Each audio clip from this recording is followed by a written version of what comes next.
नमस्कार दोस्तों, स्वागत है आप सभी का फिर एक बार द developerschool.com के ऊपर पीएचपी प्रो सीरीज की सेकंड वीडियो है। इस वीडियो के अंदर हम लोग सीखने वाले हैं कि एक्चुअल में पीएचपी क्या है। यार इस पीएचपी के बारे में हम लोग इतनी बात करते हैं, पर बात यह है कि पीएचपी क्या है, हाइपरटेक्स्ट प्री प्रोसीजर क्या है। पीएचपी की फुल फॉर्म होती है हाइपरटेक्स्ट प्री प्रोसीजर, ठीक है।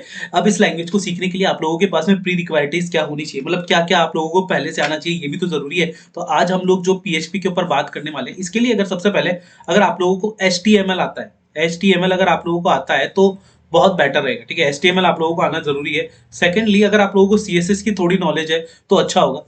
थर्ड चीज मैं रिकमेंड नहीं करता, मतलब अगर आपको JS का नॉलेज है या नहीं है, दैट इज लाइक इसकी कोई खास जरूरत नहीं पड़ती है। तो JS आप लोगों को आए ना आए इसकी कोई दिक्कत नहीं है पीएचपी सीखने के लिए, पर HTML CSS आप लोगों को थोड़ा आना चाहिए, ताकि अगर आप लोग अपनी वेबसाइट को खुद से मेंटेन कर पाए। जिसके अंदर जो मोस्ट इंपॉर्टेंट पार्ट है, जहां से आपको शुरू करना है, वो है सिर्फ HTML, ठीक है। CSS भी डिजाइनिंग के पार्ट के अंदर काम में आती है, तो बेसिकली आप लोगों को इससे कुछ खास लेना देना होता नहीं है, पर अगर हाँ थोड़ा बहुत नॉलेज होगा तो आप लोग इससे सीख पाएंगे। HTML CSS के ऊपर आप लोगों को एक सेपरेट वीडियो मिल जाएगी जिससे आप लोग सीख पाएंगे, ठीक है। वैसे ही हमारी CSS की भी नई वीडियोस आने वाली है और JS की हमारी ऑलरेडी एक सीरीज चल रही है जिसे आप लोग देखकर वहां से JS सीख सकते हैं। चलो आज की बात, ये तो हमारी बात हो गई कि पीएचपी के बारे में, पर बात ये है कि अगर हम लोग पीएचपी सीख रहे हैं तो इसमें क्या क्या कर सकते हैं और क्या क्या हम इस सीरीज में सीखने वाले हैं। तो पहली चीज जो हम इस सीरीज के अंदर कंप्लीट करेंगे वो है एंटायर पीएचपी। एंटायर पीएचपी को हम कंपेयर करेंगे, ठीक है।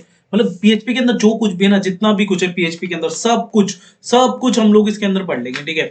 इसके अंदर मैं अगर बात करूं हमारी की फाइल राइट क्या होती है, जो कि आपको बेसिकली मतलब आप बड़े बड़े डेवलपर्स को भी देखोगे ना तो वो फाइल राइट्स नहीं करवा पाते हैं। दूसरी चीज, डॉक्स को रीड करना, जो डॉक्यूमेंट्स होते हैं उनको रीड नहीं कर पाते हैं वो लोग। तो जैसे आपके पास में एक ये डॉक्यूमेंट की फाइल आ गई, इसमें कुछ लिखा हुआ है, अब आपके पास एक प्रोजेक्ट आया, वो बोल रहा है कि भैया इस प्रोजेक्ट के अंदर यहाँ पर जो भी लिखा हुआ है ना, इसको हमें है ना मतलब डेटा के अंदर उतार कर दे दो यहाँ पे। तो ये वाला काम आप कैसे करेंगे, मतलब अगर आप लोग देखेंगे बड़े बड़े डेवलपर्स इन चीजों को नहीं कर पाते, तो आप लोगों को है ना ये चीज अच्छे से आनी चाहिए।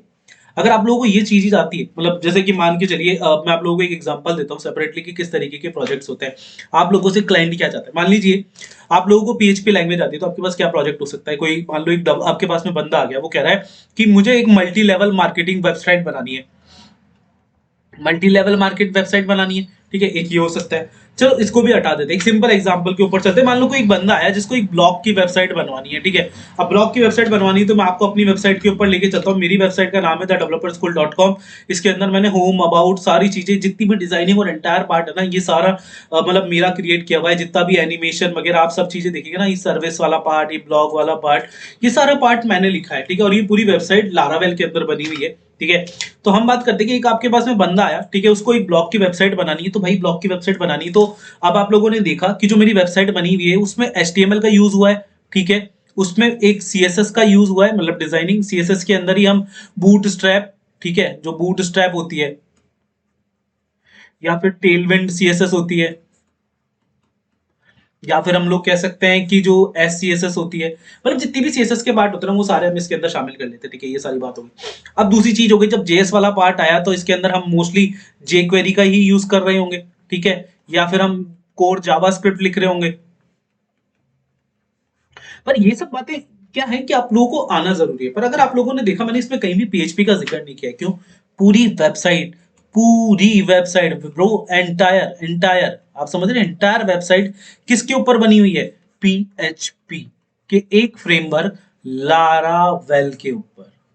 किस पर बनी हुई है? पीएचपी के एक फ्रेमवर्क लारावेल पे बनी हुई है। तो अगर आपको HTML CSS भी आती है ना, तो आप कुछ खास उखाड़ नहीं पाओगे, वेबसाइट को डायनेमिक नहीं कर पाओगे। तो आपके लिए जो सीखना जरूरी है वो है पीएचपी। तो हम इस पीएचपी की वेबसाइट के अंदर जब हम लोग ये पूरी सीरीज पूरी कर रहे होंगे ना, तो आप लोग सब इस लेवल की एक अच्छी सी वेबसाइट बनाना सीख जाएंगे। डॉक्यूमेंट्स रीड करना, राइट करना, डाटा लाना, डाटा निकालना, ये सारी चीजें आप लोग अपने आप कर पाएंगे। किस तरीके से ये सर्चिंग काम करती है, टैग्स काम करते हैं, क्वेरी पैराम्स काम करते हैं ना, आप लोग सारी चीजें इस इस वीडियो की सीरीज के बाद में सीख पाएंगे, ठीक है। आई होप आप लोगों को ये वीडियो पसंद आया। अगर वीडियो पसंद आया तो प्लीज लाइक, सब्सक्राइब, शेयर करिए। इस वीडियो के अंदर हम लोगों ने बात की है कि क्या हम लोग सीखने वाले हैं, ठीक है, कौन कौन सी चीजें हमारे लिए इंपॉर्टेंट है पहले सीखने के लिए, और बाकी सारी बातें हम लोगों ने इसके अंदर कर ली है।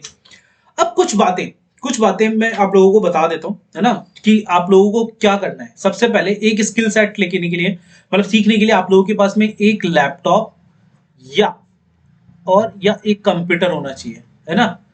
एक लैपटॉप या कंप्यूटर, मतलब दोनों में से कुछ भी हो, चाहे लैपटॉप हो चाहे कंप्यूटर हो, दोनों चल जाएगा ना। ये होना चाहिए। एक नोटपैड आपके पास पे होना चाहिए। मैं आप लोगों को नोट्स लिखवाऊंगा हर चीज के ना।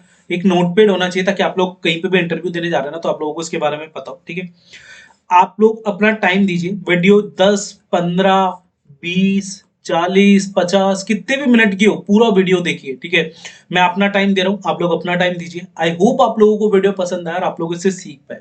अगर वीडियो पसंद आया तो लाइक सब्सक्राइब शेयर जरूर करिएगा। जय हिंद, जय भारत।